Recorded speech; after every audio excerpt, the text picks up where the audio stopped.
साथियों को मेरा प्रणाम। साथियों, यहाँ आके सुप्रीम कोर्ट में भी मैं पूरे न केवल आदिवासियों से, देश का जो पूरा परिवार है, ग्लोबल फैमिली, इवन देश के 140 करोड़ नहीं, पूरी दुनिया के 700-800 करोड़ जो लोग हैं, मैं फील करता हूँ वो सब मेरे परिवार का हिस्सा हैं। और ऐसी फीलिंग और ऐसा विश्वास की वजह ही है कि मैं बेझिझक बोल पाता हूं सुप्रीम कोर्ट में, वो चाहे जजों के खिलाफ हो या इस देश के प्राइम मिनिस्टर के खिलाफ हो।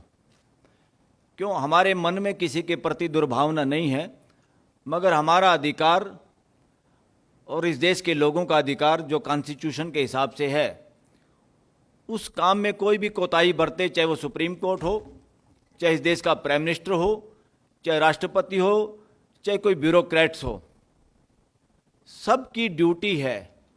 इस देश में जब से संविधान लागू है, राजशाही को इस देश ने जूते और लात मार दी थी, खत्म कर दिया था। अब इस देश में जो भी सत्ता है, केवल एक सत्ता है, वो इस देश के लोगों के पास है, जो 140 करोड़ हम सारे भाई बहन इस देश के सिटीजन हैं। इस देश की सत्ता किसी प्राइम मिनिस्टर के पास नहीं, किसी राष्ट्रपति के पास नहीं, किसी पार्लियामेंट के पास नहीं, किसी सुप्रीम कोर्ट के चीफ जस्टिस के पास नहीं। We the people of India, हम भारत के लोग, we are the supreme of the supreme court of India. Supreme court से भी बड़े सुप्रीम कोई है तो इस देश के 140 करोड़ लोग हैं, ये बात दिमाग में रखो। इस देश के प्राइम मिनिस्टर से भी बड़े प्राइम मिनिस्टर कोई हैं तो हम कलेक्टिव 140 करोड़ लोग हैं। और संविधान जो है वो हम सब की मिल के बात है, और संविधान के हिसाब से हमारे बुजुर्गों ने जो तय किया था, और उसमें समय समय पे पार्लियामेंट में जो नुमाइंदे हैं, जिनको हम मेंबर ऑफ पार्लियामेंट कहते हैं, वो कोई ना खुदा हैं ना नेता हैं, वो आपकी फोटोकॉपी हैं, प्रतिलिपि हैं, वो हमारे प्रतिनिधि हैं। जो हम चाहते हैं इलाके के लोग, उनको वो बोलना होता है और उनको वही बोलना चाहिए। अगर उसमें कोताही बरतते हैं तो वो अपनी ड्यूटी नहीं करते, वो जनता के साथ द्रोह करते हैं, वो असली देशद्रोही लोग हैं, चाहे कोई भी पार्लियामेंटेरियन हो।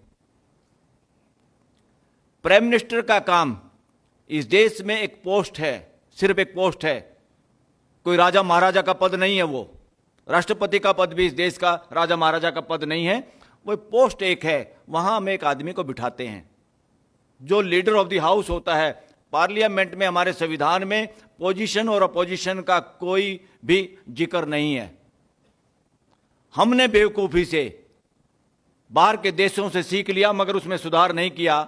हमारे यहाँ एक तरफ जो पार्लियामेंट में एमपी बैठते हैं वो होते हैं जो सरकार के पक्ष में होते हैं, और दूसरों को इन्होंने पद दे दिया अपोजिशन के लोग।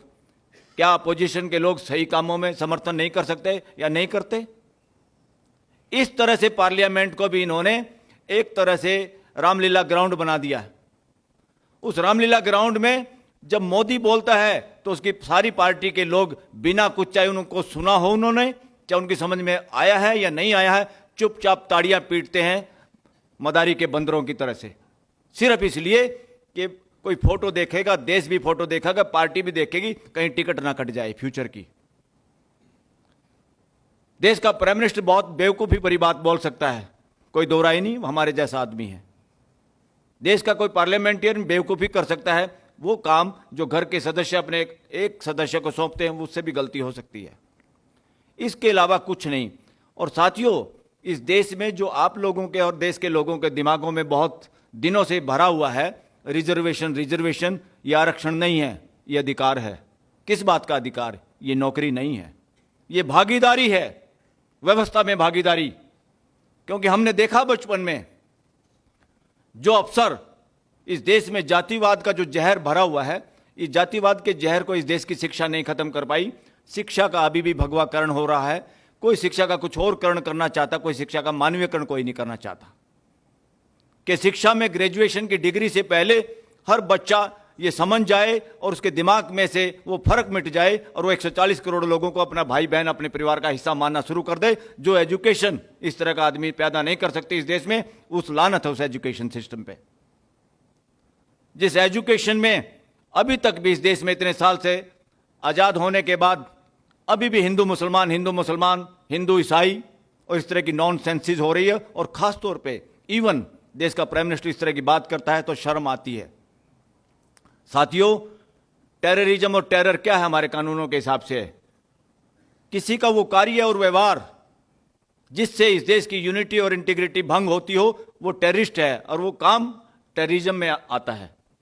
इसलिए इस देश के लोगों को बांटने का भाषण देना भी टेररिस्ट का काम है। अगर इस बात को देखा जाए तो देश के सबसे प्रमुख ओहदे पे हमने जिस आदमी को बिठाया है उसके भाषण में सबसे ज्यादा हिंदू मुसलमान था। तो मैं कहता हूं he is the biggest terrorist of this country, not only this country, वो दुनिया का सबसे बड़ा राजनीतिक टेररिस्ट आदमी है। अगर उस डेफिनेशन पर जाए, मैं कानून की भाषा से बोल रहा हूं, मैं उन पर आरोप नहीं लगा रहा। आम आदमी को जो समाज की बात उठाता है, जंगल जमीन की बात उठाता है, कोई अपने हकों की बात करता है, कोई वंचित समाज की बात करता है, उन लोगों को मंड दिया जाता है कि वो टेररिस्ट हैं और जेलों में सड़ा के और लंबे समय तक उनको बेल नहीं मिलती। इसके लिए सुप्रीम कोर्ट और हाई कोर्ट इस देश की दोषी हैं। सुप्रीम कोर्ट और हाई कोर्ट का एक ही काम है, सिर्फ ये देखना कोई कानून संविधान के खिलाफ ना बने, कोई पॉलिसी संविधान के खिलाफ ना हो, इस देश का कोई नेता, कोई ब्यूरोक्रेट्स लोगों के अधिकारों के साथ तमाशा और मजाक ना बनाए। सिर्फ ये काम है और कोई काम नहीं। और इसी वजह से हाई कोर्ट और सुप्रीम कोर्ट और जजों को हम रिटायर होने के बाद भी पूरा वेतन देते हैं, घर में नौकर चाकर देते हैं, कई तरह की सुविधाएं देते हैं जो आप और मेरे सबके पैसे से उनके घरों में तनख्वाह जाती है। मैं बार बार कहता हूं जजों को भी कि रोटी खाने से पहले आप और आपके परिवार को यह ध्यान करना चाहिए आप किसके यहां से रोटी खा रहे हो। जिसके यहां से रोटी खा रहे हो उसकी बात करो, उसका काम करो, उसके हिसाब से न्याय करो। साथियों, न्याय कोर्ट के फैसले न्याय नहीं है। बहुत दुनिया भर के लाखों करोड़ों फैसले हुए हैं, रद्दी की टोकरी में जा रहे हैं फैसले। न्याय क्या है? जो इस देश के 140 करोड़ के अंदर भाईचारा पैदा करे, 140 करोड़ लोगों के अंदर ये महसूस करा दे कि हां, हम एक दूसरे के साथ अन्याय नहीं कर रहे, हम सब एक दूसरे को फैमिली की तरह समझ रहे हैं।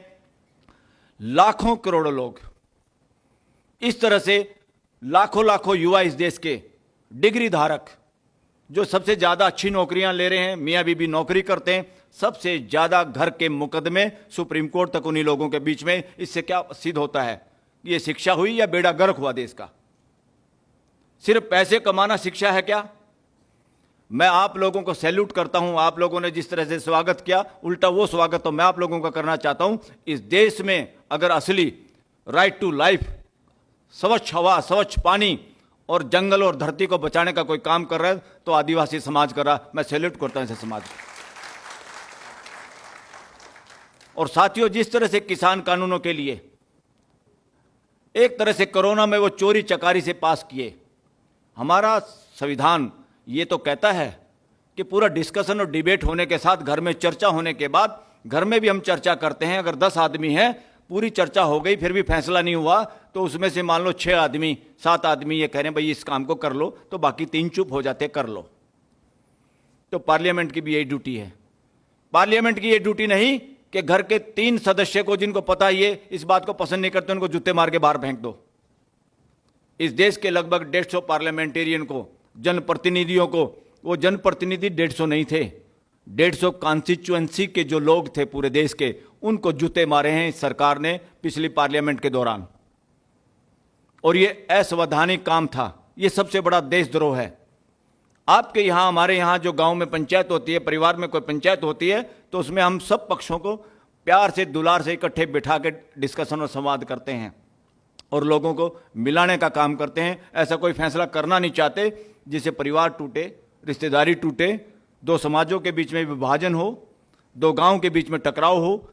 इस तरह का फैसला करते हैं। जिस तरह की पंचायत अभी भी आपके यहां बची हुई है, हमारे यहां बची हुई है, उस पंचायत का कोई मुकाबला इस देश की कोई भी हाई कोर्ट और सुप्रीम कोर्ट अभी तक नहीं कर पाई। लोगों ने सोचा तो था कि भाई जो डिस्प्यूट हम परिवारों में नहीं ले जा सकते, परिवार टूट गए हैं देश के। कल एक केस ऐसा लगा हुआ सुप्रीम कोर्ट में, आपको बताऊं, जहां लोगों ने मुकदमा डाला और कल उस केस को मैंने लड़ना है। वो क्या मुकदमा है? बुजुर्ग मां बापों की तरफ से PIL है, जिसके बच्चे डॉक्टर इंजीनियर हैं, बहू भी अच्छी डॉक्टर इंजीनियर है, तनख्वाह लेते हैं, उनके बूढ़े माँ बाप वो भी पेंशन लेते हैं, मगर उनको तकलीफ किस बात की है कि उनके बच्चे और उनकी बहू उनको अपने यहाँ और अपने बच्चों से मिलने नहीं देते। ये समस्या आ गई देश में। जो अपने आप को एजुकेटेड, अपने आप को फॉरवर्ड लोग समझते हैं, वो they are more and more backward than the villagers than the adivasis of this country. वो आप लोगों से, हमारे गांव के लोगों से बहुत बैकवर्ड लोग हैं। ऐसे सारे डिग्री होल्डर, ऐसे सारे पैसे वाले, ऐसे सारे गाड़ी वाले। इस शिक्षा ने पड़ोसन की साड़ी और पड़ोसी की गाड़ी का एक दिमाग में आवेश ऐसा भर दिया है, सारे युवा भी उसी के पीछे लग गए। जिन जिन लोगों के पास अथाह पैसा है, उनको ये नहीं पता जीना क्यों और जीना कैसे। इस प्रश्न का कोई जवाब नहीं है एजुकेशन में। सब लोग इसीलिए भेड़ चाल की तरह से, इसी वजह से इस देश में बाबाओं का बोलबाला है। सत्संगों में मौतें हो रही हैं और बाबा जेल में पड़े हैं इस देश के। इससे साबित होता है कौन से गुरुओं की तलाश में हो। आप स्वयं अपना गुरु बनिए और अपने पारिवारिक संबंधों के साथ जीकर अपने आने वाली पीढ़ियों को भी पैसे के चक्कर में, पहले राजा लोग लठैत रखते थे, उनके जरिए वसूल करते थे पैसा। अंग्रेजों ने भी कई कानून बनाने की इसीलिए कोशिश की थी, जब जंगलों को कंट्रोल करने के लिए, रेवेन्यू अपना बढ़ाने के लिए, पैसे कमाने के लिए। सरकारों का काम इलीगल तरीके से पैसे कमाने का बिल्कुल नहीं है। सरकारों का काम है लोगों को, जो हमारा संविधान ने जो लक्ष्य तय किया है कि हम भारत के लोग इस संविधान को इसलिए मानते हैं, इसलिए इसको आत्मसात करते हैं कि सोशल, इकोनॉमिकल और पॉलिटिकल तीन तरह के न्याय, सामाजिक न्याय, समाज में कोई भेदभाव ना हो, सब एक जैसे रहें। और वो भेदभाव दिमाग में है लोगों के। अभी तक भी लोग एक दूसरे को ऊंचा और नीचा समझ रहे हैं और इसके पीछे दो कारण हैं। सिर्फ दो ही विचारधाराओं की लड़ाई दुनिया में है। एक विचारधारा वास्तविकता पर आधारित है, जो समानता की विचारधारा है। एक विचारधारा ढोंग और आस्था पर आधारित है, जो असमानता पर आधारित है। एक किताब जो रियलिटी, वास्तविकता पर आधारित है, साइंस में पढ़ते न्यूटन लॉ। न्यूटन का कोई लॉ नहीं। पहले भी सेब नीचे गिरती थी, आज भी गिरती है, कल भी गिरती रहेगी। आपके मेरे कहने से वो कभी ऊपर नहीं जाएगी। इसीलिए लॉ नेचर में है। तो न्यूटन का नाम इसलिए आ गया, हो सकता है न्यूटन से पहले भी लोगों ने समझा हो। जो कॉपीराइट करा लेते हैं उनका नाम आ जाता है। बाकी दुनिया बहुत समझती है। कोई एक आदमी को, ऐसा नहीं है कि एक आदमी को सारा ज्ञान होता है। तो नेचर के साथ जीने वाले, आज भी पूरी दुनिया इस दोराहे पे खड़ी है कि नेचर के साथ जीना होगा। और नेचर के साथ जीने वाले इस देश में अगर असली कोई नागरिक हैं तो इस देश के आदिवासी और किसान हैं। असमानतावादी सोच की वजह से बड़े बड़े शहर तो बस गए। इनको सुविधाएं चाहिए और सबकी नज़र प्राकृतिक रिसोर्सेज पे है। प्राकृतिक रिसोर्स जिसने भी चोरी किए हैं वही इस देश का सबसे पहले धनाढ्य आदमी बना है। अंग्रेजों के समय में भी टाटा या दूसरे लोगों ने जिसने भी लोहा निकाला, कुछ और निकाला, नेचुरल रिसोर्स की गड़बड़ और चोरी से ही लोग धनी बनते हैं। और धनी बनने का कोई जुगाड़ नहीं है पूरे अस्तित्व में।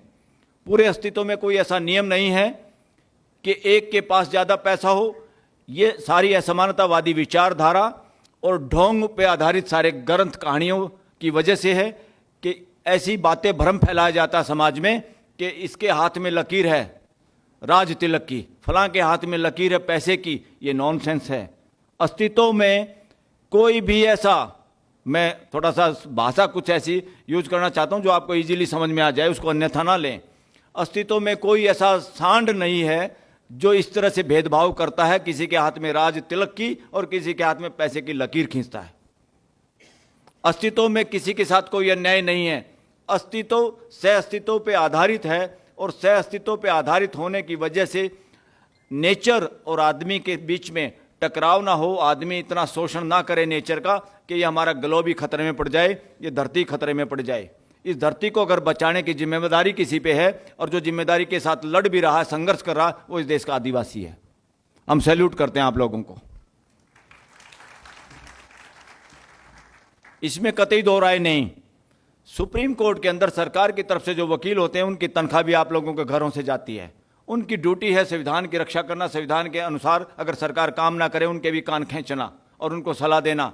मगर सारा सरकारी वकील वाला तंत्र एक तरह से मदारी का बंदर हो गया है। और वो इस तरह से काम करते हैं जैसे किसी राजशाही के या किसी के पर्सनल नौकर हों। इसको कहने में मुझे कोई गुरेज नहीं, क्योंकि इससे हमारी वकील बिरादरी का ही डिग्निटी डाउन होती है। उन लोगों को बात करनी चाहिए देश के लिए।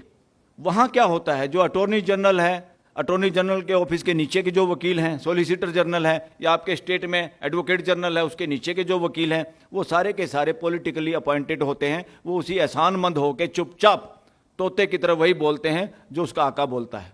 इससे देश का बहुत बड़ा नुकसान हुआ है। और इस देश में हाई कोर्ट और सुप्रीम कोर्ट में जज भी वही लोग अक्सर बनते रहे जो कहीं ना कहीं, जिनके लोग जुडिशरी में बैठे रहे।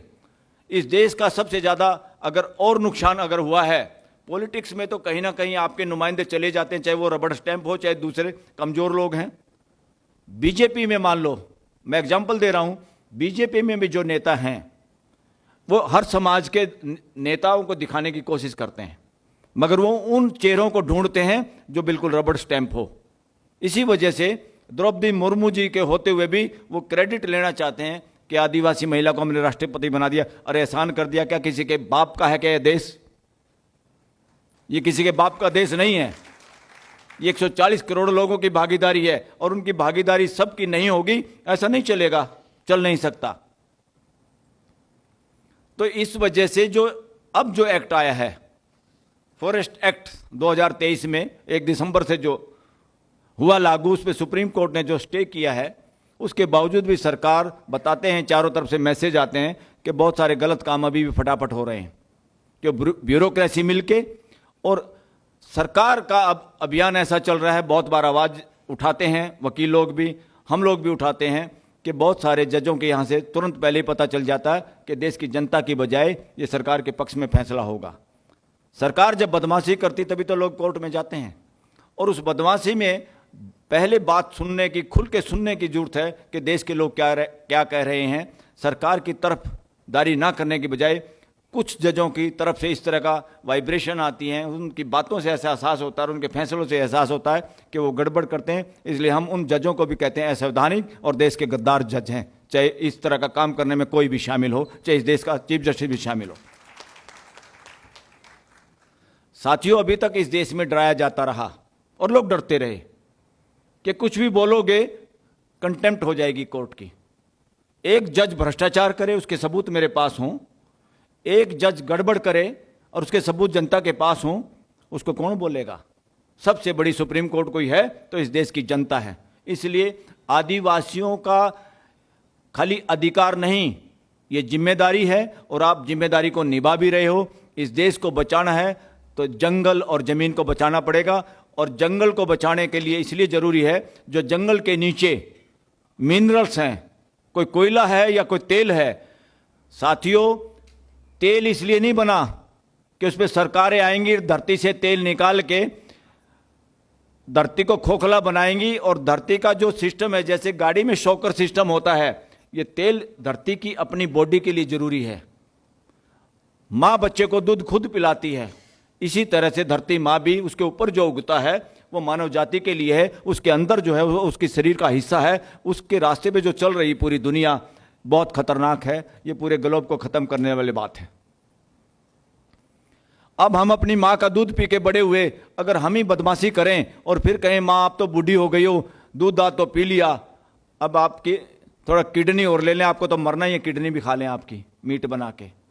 तो वही हो रहा है, वही ये सरकारें कर रही हैं। इन सरकारों को समझ नहीं, इंटरनेशनल कानूनों का भी उल्लंघन कर रहे हैं। जिन इंटरनेशनल कानून पे भारत सरकार ने हस्ताक्षर किए हुए हैं, ये उससे भी दगाबाजी कर रहे हैं। और देश के संविधान में जो बातें लिखी हुई हैं, डायरेक्टिव प्रिंसिपल का भी विरोध, उसमें खिलाफ ये काम कर रहे हैं। डायरेक्टिव प्रिंसिपल ये है कि जिसके हिसाब से सरकार को काम करना होता है, वो सिद्धांत दिए हुए हमारे संविधान में, ये जंगलों को बचाना है, जमीन को बचाना है, राइट टू लाइफ में, ताजी हवा, ग्रीन बेल्ट, 33% कम से कम जंगल इस देश में हो, बहुत घट गया, 20% मुश्किल से होगा, बहुत कम हो गया। पहली बात तो हम ही कमर्शियल माइंडेड हो गए हैं सभी। मैं गांव से आता हूं, किसान का बच्चा हूं, तो हमने भी जितने पेड़ पौधे अपने खेत में पहले देखे थे, अब गांव में जाते हैं तो सारे भाई बंधुओं ने बेच खाए और खेत खाली खाली नजर आते हैं, जैसे कोई औरत भी या आदमी भी बिना कपड़े गहनों के दिखाई देता है। इस तरह से हमारे खेत हो गए हैं। ये सारा का सारा हुआ भौतिकवाद से, कंजप्शन, क्या क्या चाहिए देख के। और कंपनियां इतने एडवर्टाइजमेंट देती हैं, रोज मन ललायित रहता है। बच्चे ये सोचते हैं कि हमारे माँ बाप तो बेकार हैं जो एसी नहीं खरीद सकते, बड़ी गाड़ी नहीं खरीद सकते, ये नहीं खरीद सकते, वो नहीं खरीद सकते। और दिल्ली में सारे लोग बड़ी गाड़ियां इकट्ठी किए हुए हैं और उन गाड़ियों को चलने के लिए जगह नहीं है, इसलिए वो गाड़ियां रख के भी घर में गाड़ियां खड़ी करते हैं। सोसाइटियों में जूता बजता है, आपस में लड़ाई होती है, पार्किंग की जगह नहीं है। तो कार बोझ हो गई है और हम मेट्रो में चलते हैं। सुप्रीम कोर्ट में भी कार बोझ हो गई है, खड़ी करने की जगह नहीं है। तो कार का सुख देख लिया है, कुछ नहीं है। जितने भी साधन हैं वो उपयोगिता के लिए हैं, दिखाने के लिए नहीं। अगर वो मानव हित के लिए अगर आपकी कार का यूज होना है तो अच्छी बात है। अगर वही कार एक डकैत के पास है तो बहुत जगह डाका एक ही दिन में डाल सकता है। साथियों, मैं धन्यवाद करना चाहूँगा इनका सतीश पेंदम जी का, नाम पता नहीं मैं सही आखिरी वर्ड सही ले रहा हूँ कि नहीं ले रहा हूँ। मैंने पूछा था कि इसका, मेरे पास तो PENDM था, मैंने कहा पेंडम बोलेंगे, पेंदम, तो मैंने पूछा था। तो इन्होंने उस लड़ाई में अपना कदम आगे बढ़ाया, अपने पूरे समाज के लिए, उस जंगल के लिए, लड़ाई के लिए सुप्रीम कोर्ट में दस्तक दी। सुप्रीम कोर्ट ने हमारी बात सुनी और सुप्रीम कोर्ट का फिलहाल एक तरह से स्टे है उस कानून पे। अभी फाइनल हियरिंग जब होगी तो मुझे लगता है कि कुछ तो सरकार में भी परिवर्तन हुआ, वो सब आप लोगों की वजह से हुआ। उसकी वजह से जजों के दिमाग पे भी असर पड़ता कहीं ना कहीं कि वो देश का मूड क्या है। कई बार जब ब्रूट मेजोरिटी होती, ज़्यादा मेजोरिटी जिसकी होती है, वो धक्काशाही चलती है और जुडिशरी भी कमज़ोर होती हुई नज़र आती है। जैसे इमरजेंसी में बिल्कुल लंबे लेट गए थे, सारी जुडिशरी हमारी एक तरह से, मैं क्या शब्द यूज़ करूं, नपुंसक हो गई थी। इस देश के लोगों के अधिकार के लिए बोल नहीं पाए, रोटी खाते रहे देश के पैसे से और गूंगे हो गए। शर्म आनी चाहिए ऐसे सब जजों को, कोई भी है इस देश का, वो देश भगत नहीं, देशद्रोही लोग हैं। तो साथियों, इस मुकदमे में मुझे लगता है इस देश के लोगों की कुछ ना कुछ जीत होगी। हम चाहते हैं पूरी जीत हो इस देश में और पूरी ताकत से इस केस को हम लड़ेंगे। और न केवल आदिवासी समाज के लिए, मैं क्योंकि हरियाणा स्टेट से आता हूं, अब तो गांव और शहर छोड़े काफ़ी दिन हो गए, दिल्ली में आ गए, मगर वहाँ भी किसान समाज जो भी जिक्र करता है वो आदिवासियों के साथ है, दिल से साथ है। वो किसान साथ हैं जिन्होंने इस देश की सरकार के नाक में दम करके कानून वापस करवाए थे। तो पंजाब, हरियाणा, यूपी, इस देश के किसानों को भी इतना कमज़ोर किया गया और जो बचे खुचे किसान थे देश के, जो मजबूत किसान हैं इस देश के, वो हरियाणा, पंजाब, वेस्टर्न यूपी, राजस्थान, उनको भी ये कमज़ोर करना चाहते थे ताकि इस देश में बोलने की हिम्मत किसी के ना बचे। इन्होंने सबके मुंह में उंगली घुमाई, इनकी उंगली को वहाँ काटा गया। हरियाणा, पंजाब, उन लोगों ने उंगली को दबा दिया और ये वापस चिल्लाते हुए कानून वापस लेने पड़े। हिम्मत नहीं है इस सरकार की कि उन किसान कानूनों को लागू करके दिखा दे इस देश में, क्योंकि वो किसान कानून लोगों को नौकर बनाना चाहते थे, चंद पूंजीपतियों के। और ये मानव जाति मालिक की हैसियत से जीने के लिए है, नौकर बन के जीने के लिए नहीं बनी है। नेचर में कोई नौकर और मालिक का रिश्ता नहीं है साथियों, कहीं भी देख लो। ये नौकर मालिक का रिश्ता ना तो हमारे यहाँ है हरियाणा, पंजाब में। वहाँ खेत में काम भी दूसरा कोई करता है, बिना जमीन वाला आदमी, उसको सांझी बोलते हैं। सांझी का मतलब सहयोगी, सहयोगी भाई। नौकर शब्द ही नहीं हमारे यहाँ। देखिए कमाल, आपकी तरह से हमारा जीवन शैली रही और उसी तरह की मानसिकता, उसी तरह की सोच। ये नौकर और मालिक का रिश्ता कहाँ से आया है? ये व्यापारी लोगों से आया है, ये अंग्रेजों से भी आया है। और इस देश में राजे महाराजे बने, राजा और नौकर। अस्तित्व में कोई राजा नहीं, कोई नौकर नहीं। कहीं हो तो दिखाइए। जंगल में भी शेर जंगल का राजा, ये कहानियां भी नहीं लोगों ने घड़ी जो राजा बनना चाहते हैं। वरना शेर के तो इलाज बहुत सारे जानवर करते रहते हैं, रोज वीडियो देखते हैं हम। हमेशा शेर की जीत थोड़ा होती है। तो अस्तित्व में कोई मालिक नहीं, कोई नौकर नहीं, अस्तित्व में कोई राजा नहीं, कोई प्रजा नहीं, अस्तित्व में सब साथी सहयोगी हैं। साथियों, हम इस अस्तित्व के सहयात्री हैं, बराती हैं। ये बारात लगातार चलती रहती है। जैसे पानी का साइकिल है, ऐसे मानव जाति का भी साइकिल है। हम धरती पे आए किसी माँ बाप की वजह से। हम कोई प्रोग्राम तो नहीं बना के आए। कोई आप में से कोई प्रोग्राम बना के आया तो बता दो मेरे को, तो अभी तक कोई मिला नहीं जो ये कह सके कि हाँ मैं प्रोग्राम बना के इस धरती पे आया हूँ। हमारी वजह से कोई अगली जनरेशन आ जाएगी। That is compulsion of natural law. तो साथियों, पूरी डिग्निटी से जीना, हमारा संविधान कहता है हर नागरिक डिग्निटी से जी पाए इस देश में, ये जिम्मेदारी है संविधान की, और संविधान उसको लागू करने की जिम्मेवारी सरकारों की। वो बदमाशी करें तो सुप्रीम कोर्ट और हाई कोर्ट्स की है। तो सुप्रीम कोर्ट और हाई कोर्ट में भी बदलाव की बहुत जरूरत है। आदिवासी समाज का तो कोई जज नहीं पहुंचा आज तक सुप्रीम कोर्ट में, ये लानत है इस देश पे। कृषक समाज के नहीं हैं, एससी समाज के भी अब 3 जज हुए हैं, जबकि वो होने चाहिए थे कम से कम 8।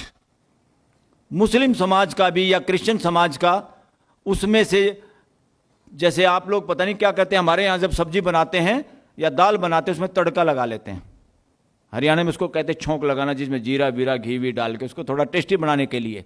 तो ये लोग जुडिशरी में भी समाज का मुंह बंद करने के लिए एक आध क्रिश्चियन को, एक आध मुस्लिम को जज बना देते हैं, जो इनको लगता है चुपचाप रहेगा, जैसे हम आदेश देंगे, जिस तरह से हम चाहते हैं इस तरह करता रहेगा।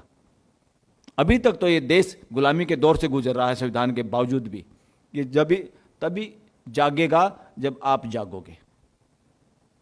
किसी के भरोसे बैठने की जरूरत नहीं है कि कोई एक मसीहा आएगा वही दुनिया को बचाएगा। इस मानसिकता ने इस देश की दुनिया को, मानव जाति को गुलाम बनाया हमेशा। हम ही तो हैं वो मसीहा, हम सब लोग। हम सबको अपनी ड्यूटी करनी है, मिलकर ड्यूटी करनी है। और पूरी मानव जाति, 800 करोड़ लोग धरती के, हार्डवेयर में फर्क है, सॉफ्टवेयर एक जैसा है। जैसे शकल सूरत, कद काठी, ये मौसम जैसा वहां रहने की वजह से मैं भी आ जाऊं, मेरे बच्चे 2 पीढ़ी के बाद अगर मैं यहां रहने लग जाऊं बस्तर में, गढ़चिरौली में, ऐसे ही हो जाएंगे। तो हार्डवेयर में फर्क है। पूरी मानव जाति एक है, उपजातियां अनेक हैं, संप्रदाय अनेक हैं, मानव जाति पूरी एक है। सॉफ्टवेयर क्या मतलब? उनका सोचने का तरीका। सब सुख शांति से जीना चाहते हैं, सबको गलत बात गलत लगती है, सब सही बात को जब मानते हैं तो इकट्ठे हो जाते हैं। पानी के बारे में कोई मतभेद है क्या पूरी जाति, मानव जाति का? सबको पता पानी पीने का काम आता है। पेट्रोल पीने के काम आता है क्या? पूरी मानव जाति को पता है। इनको कहते हैं यूनिवर्सल लॉ और यूनिवर्सल समझ। जब हमारी समझ सच्चाई के बारे में एक जैसी हो जाती है तो कोई मतभेद नहीं होता मानव जाति में। जो भी मतभेद है वो नासमझी की वजह से हैं। जब समझदारी शिक्षा के जरिए एक हो जाती है और वास्तविकता पर आधारित, अस्तित्व में कोई सिक्रेसी नहीं है, अस्तित्व कोई नहीं छुप रहा। जिसको बचपन में मैं भी चंदा मामा, हमारी दादी सुनाती थी कहानी चंदा मामा, तब हम सुन लेते थे। आज हमारे बच्चे और हमारे पोता पोती नहीं सुनते, क्योंकि वो अखबार में और टीवी में देखते हैं कि चांद पे तो रॉकेट पहुंच गया। वो कहेंगे यहाँ तो मेरे मामा के सिर पे कोई रॉकेट नहीं उतरता, वो कौन सा चंदा मामा हुआ जिस पे रॉकेट उतर गया, तो मेरे मामा के सिर पे उतार के दिखाओ। तो ये समझ जो मानव जाति की है ये लगातार बढ़ती रहेगी। कोई भेद नहीं है, कोई रहस्य नहीं है। अस्तित्व को कोई लाल पीले सफेद कपड़े वाले समझेंगे, ऐसा कुछ नहीं है। हम सब उसको समझ सकते हैं। कॉलेज में जाने वाला समझेगा, ऐसा भी नहीं है। न्यूटन तो भगोड़ा था स्कूल का, आइंस्टीन भी भगोड़ा था। ये सारे लोग, ये जो सबसे अमीर हैं वो भी भगोड़े थे जो अब बने हुए हैं। जो 2-4 कंपनियां बड़ी बड़ी, अगर उनके मालिकों को देखो, वो शिक्षा के भगोड़े थे। जो पर्टिकुलर सिलेबस में एक ही तरह के बच्चे सोचते कुछ हैं, स्कूल वाले कुछ और। स्कूल कॉलेज में लोगों के प्रश्नों के जवाब नहीं, बच्चों के। बहुत सारे बच्चे इसलिए स्कूल की शिक्षा से, कॉलेज से भगोड़े हो जाते हैं। इसलिए स्कूल से भगोड़े हुए लोगों को भी, अपने बच्चों को कभी बुरा मत समझना। इस देश और दुनिया का हर बच्चा काबिल बच्चा है, चाहे वो जरूरी नहीं कि सुप्रीम कोर्ट में मेरी की तरह वकालत करे। मैं अपने से ज़्यादा बेहतर अपने उन भाइयों को मानता हूं जो गांव में आज भी नेचुरल तरीके से रहते हैं और प्रकृति का संरक्षण करते हैं। वो मेरे से ज़्यादा पढ़े लिखे हैं, मेरे से ज़्यादा योगदान दे रहे हैं इस धरती पे, इस धरती को बचाने के लिए। तो बातें तो बहुत करने का मन था साथियों। आपकी इस लड़ाई में न केवल अब कोर्ट में लड़ेंगे, पूरे देश में भी लड़ेंगे। इसकी जरूरत देश के किसानों की, जिन जिन लोगों को, संगठनों को मैं जानता हूं वहां पर दिल्ली में, सब लोगों को जोड़ के इस देश की सरकार को ऐसा कुछ नहीं करने देंगे जो इस देश की जल जंगल जमीन से हमारे आदिवासी भाइयों का मालिकाना हक या उनकी डिग्निटी को छीन पाए। वो क्यों? क्योंकि हमें भी लग रहा है कि नॉर्थ इंडिया में जितना नुकसान हो गया नेचर का, सांस लेने की जगह नहीं। दिल्ली में किसी की औकात नहीं, ना किसी के पद में औकात है, ना प्राइम मिनिस्टर में औकात है, ना वहां के कैबिनेट सेक्रेटरी में औकात है, ना सुप्रीम कोर्ट के जज में औकात है कि अपने बच्चे को ताजी हवा दे दे दिल्ली में। किसी के पैसे में ताकत नहीं, किसी के पद में ताकत नहीं है, ना उनकी ये ताकत है कि ताजा भैंस का या बकरी का दूध पी पाए। वही थैली का दूध पीते हैं, उसमें रोज खबरें आती रहती है, मिलावट है, मिलावट है, कैंसर होगा, कैंसर होगा। और पैसा कमाने के बाद भी लोगों को इतना कैंसर हो रहा है, वो पैसा काम ही नहीं आ रहा। तो सही जीने के तरीके से ही मानव जाति बच पाएगी। और हम जब तक एक दूसरे से संबंध और पूरी नेचर के साथ अपना संबंध पूरे मानव जाति को, अपने आने वाली पीढ़ियों को नहीं बताएंगे, आप कम से कम अपनी जगह डटे रहिए। शहरों के आकर्षण में अपने गांव मत छोड़ना। बहुत सारे पहाड़ों से, उधर उत्तराखंड से और जे.एंड के साइड से भी बहुत सारे लोग गांव के गांव खाली हो गए हैं।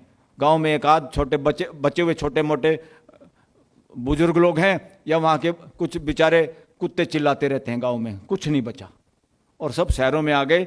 चकाचौंध देके अब शहरों में आ गए, छोटे छोटे घरों में रहते हैं, ना वेंटिलेशन है, ना सूरज की रोशनी है, और पछता रहे हैं सब।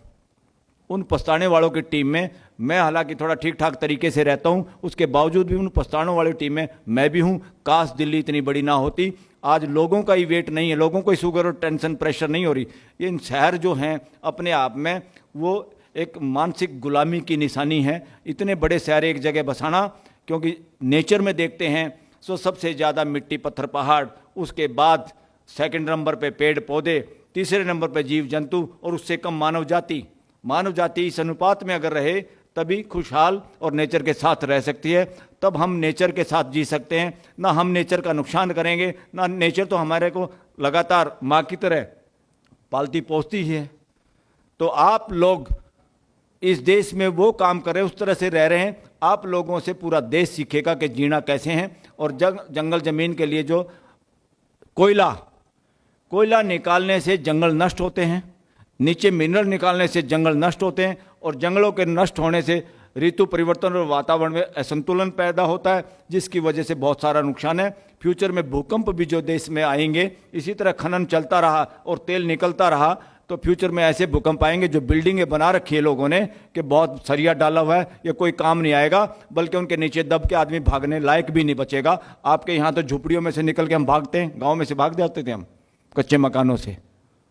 ऐसा हाल होना है बहुत जल्द, आप देखेंगे। अगर आप और ये देश आप लोगों पे गर्व करेगा कि इस देश के आदिवासी भाई बहन और समाज अड़ा रहा और हम उनको गलत समझते रहे, और आखिरकार उन्हीं की वजह से हमने जीना सीखा और हमारी भी जान बची। यही बात कह के मैं आप लोगों से विदाई लेना चाहूँगा।